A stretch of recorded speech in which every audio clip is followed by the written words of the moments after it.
Hi guys, welcome back to Spotaria channel. So today in this video I'll show you how to enable or disable dictation option. But as always, before you continue this video, I hope you like, comment and subscribe to support this channel, and don't forget to hit the notifications bell. So without any further ado, let's get started. Firstly, from your home screen, navigate to the settings. Here, I'm gonna tap it right now to open it. And now you will disable the settings page.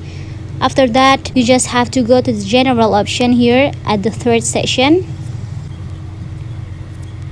After, tap on keyboard. Now just go ahead to enable dictation option. Here you can use dictation for English when you are not connected to the internet, so you can turn it on or off. When you want to turn it on, tap the toggle next to enable dictation here. I'm gonna tap it right now, and yeah, it will be a pop-up.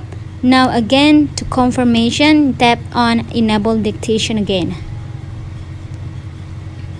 And yeah, here you can select the dictation language. And if you want to disable it again, just do the same way by tap the toggle next to enable dictation. Again, it will be a pop-up. For confirmation, tap on turn off dictation. So yeah guys, that's all. I think it's enough. Thanks for watching this video. I hope this video will help you. Don't forget to leave your comment in the column below. I'll see you soon on the next one, and good luck.